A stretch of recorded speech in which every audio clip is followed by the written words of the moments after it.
தமிழ் கவிதையினுடைய இன்றைய பரப்புங்கிறது மிக பெரியது.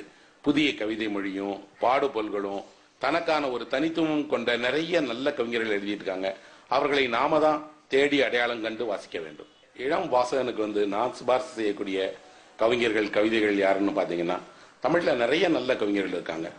குறிப்பாக கவிஞர் தேவதச்சன், கவிஞர் பிரமிழ், கவிஞர் விக்ரமாதித்தன், ஆத்மநாம், பசுவையா, இப்படி நாம சொல்லிட்டே போலாம். இவர்கள் எல்லாமே தமிழ்ல முதல் தரத்தில் இருக்கக்கூடிய மிக முக்கியமான கவிஞர்கள்.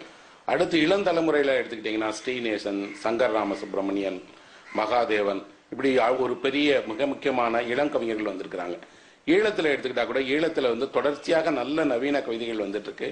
குறிப்பாக அனார், பகுமா ஜஹான், அதுக்கப்புறம் ஆழியாள், ஔவை, சேரன் அப்படின்னு சொல்லக்கூடிய முக்கியமான கவிஞர்கள் பலர் இருக்கிறாங்க. தமிழ் கவிதை ஒரு 50 ஆண்டு காலமாக மாறிட்டே வரக்கூடிய ஒன்று. ஞானக்கூத்தன், பிச்சமூர்த்தியில தொடங்கி இன்றைக்கு இருக்கக்கூடிய ஸ்ரீநேசன், சங்கராம சுப்பிரமணியன் வரைக்கும் இவர்களுக்குள்ள மாறுபட்ட தளமும் மொழியும் கருதுகோள்களும் எண்ணங்களும் வெளிப்பட்டுட்டே இருக்கு. அதனால நல்ல கவிதையை நீங்க படிக்கணும்னு விரும்பினீங்கன்னா தேர்வு செய்து மிக முக்கியமாக இருக்கக்கூடிய இந்த கவிஞர்களை படிங்க. குறிப்பாக தேவதச்சனையும், தேவதேவனையும், பசுவையாவையும், ஆத்மநாமையும் அவசியம் நீங்க வாசிக்க. கலாபரியாவை தென் மாவட்டத்தினுடைய வாழ்க்கையை எழுதுறாரு. வட மாவட்டங்கள்ல இருக்கக்கூடியதை பழமலை போன்றவர்கள் எழுதுறாங்க. இப்படி கவிதை ஒரு தமிழ்ல மிக முக்கியமான ஒரு விரிந்த தளத்தையும் புதிய அனுபவத்தையும் தர்றதாக இருக்கு. அடுத்து ஒரு